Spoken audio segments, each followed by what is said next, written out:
आप सब कैसे हो। आज हम लोग क्लास 10th का मिड टर्म एग्जामिनेशन साइंस का क्वेश्चन पेपर को सॉल्व करेंगे जो आज हुआ है।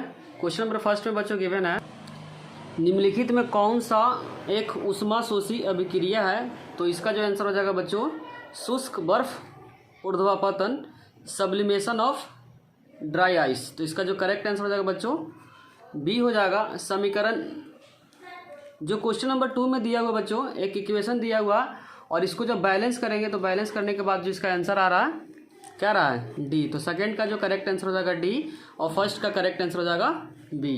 क्वेश्चन नंबर 3 में दिया हुआ है, निम्नलिखित में कौन सा लवण एक क्षारीय है। तो इसका आंसर हो जाएगा बच्चों बी। क्वेश्चन नंबर 3 का जो करेक्ट आंसर हो जाएगा बी।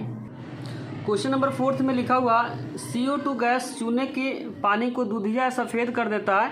क्या होगा जब CO2 को चूने के पानी में देर तक प्रवाहित किया जाता है। तो यहाँ पे जो बनेगा बच्चों CaOH का होल 2 और प्लस CO2 के साथ जो रिएक्शन कराएंगे तो जो बनेगा CO3 प्लस H2O। क्या बनेगा बच्चों, कैल्शियम कार्बोनेट, जिसको बोलते हैं चूना पत्थर। तो इसका आंसर हो जाएगा चूना पत्थर या कैल्शियम कार्बोनेट। क्वेश्चन नंबर 5 में लिखा है, कौन सा धातु जो सबसे अच्छा चालक है। तो इसका आंसर हो जाएगा चांदी, जिसको इंग्लिश में बोलते हैं सिल्वर। इसका आंसर हो जाएगा बच्चों चांदी। क्वेश्चन नंबर 6 में लिखा हुआ, एक ऐसे धातु का नाम बताइए जो न ठंडे पानी के साथ अभिक्रिया करता है न गर्म पानी के साथ अभिक्रिया करता है, पर गर्म भाप के साथ अभिक्रिया करके यह हाइड्रोजन गैस का उत्पन्न करता है। तो इसका आंसर हो जाएगा एल्यूमिनियम या आयरन या जिंक, तीनों में से कोई भी लिख सकते हैं। 7th क्वेश्चन जो बच्चों गिवन है, एक फफूंद कवक का पोषण एक फीता कृमि पोषण से किस प्रकार अलग है।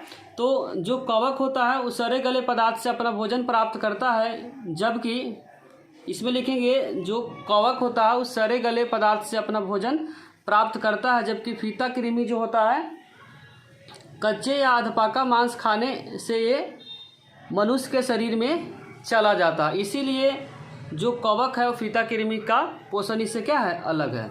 इसमें और पार्ट में लिखा हुआ है, ए रक्त वाहिकाएँ रक्त को हृदय तक ले जाती है और जो बी है रक्त को वाहिकाएँ को हृदय से अंगों तक ले जाती है। तो ए और बी का नाम बताएं।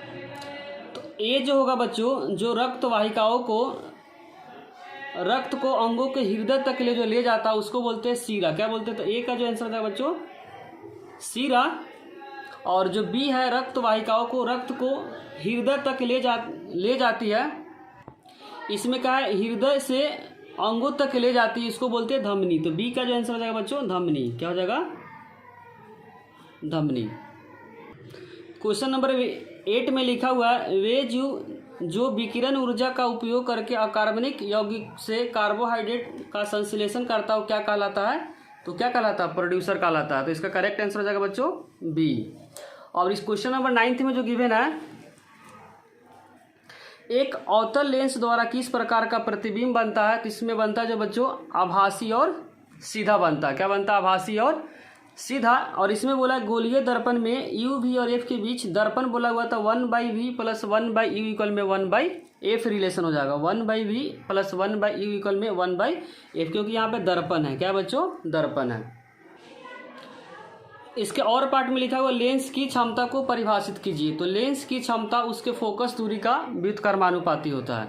क्या लिखना था बच्चों, लेंस की क्षमता उसके फोकस दूरी का व्युत्क्रमानुपाती होता है। और 11th क्वेश्चन जो गिवन है बच्चों, नेत्र की समंजन क्षमता से क्या अभिप्राय है।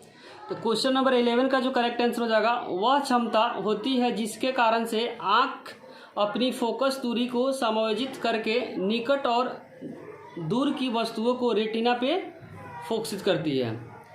निकट और दूर की जो वस्तु होती है उसको रेटिना पे क्या करती है, फोकस करती है। क्वेश्चन नंबर 12 में लिखा हुआ है, तारों का टिमटिमाने के लिए कौन सी घटना जिम्मेदार है। तो इसका हो जाएगा आंसर वायुमंडलीय अपवर्तन। क्या आंसर हो जाएगा बच्चों, वायुमंडलीय अपवर्तन। और आगे लिखा हुआ, श्वेत प्रकाश के उन घटकों का नाम बताइए जो प्रिज्म से गुजरने के बाद सबसे कम और सबसे अधिक क्या होता है, विचलित होता है। तो सबसे जो कम विचलित होता है लाल होता है, और जो सबसे ज़्यादा होता है वो नीला होता है। तो सबसे कम में लिखेंगे लाल और सबसे ज़्यादा में लिखेंगे नीला। क्वेश्चन नंबर जो 17 बच्चों केस स्टडी का क्वेश्चन है, जिसमें पहला लिखा हुआ निम्नलिखित में किनके बीच विस्थापन अभिक्रिया होगा। तो इसका जो करेक्ट आंसर हो जाएगा बच्चों, इसका जो करेक्ट आंसर हो जाएगा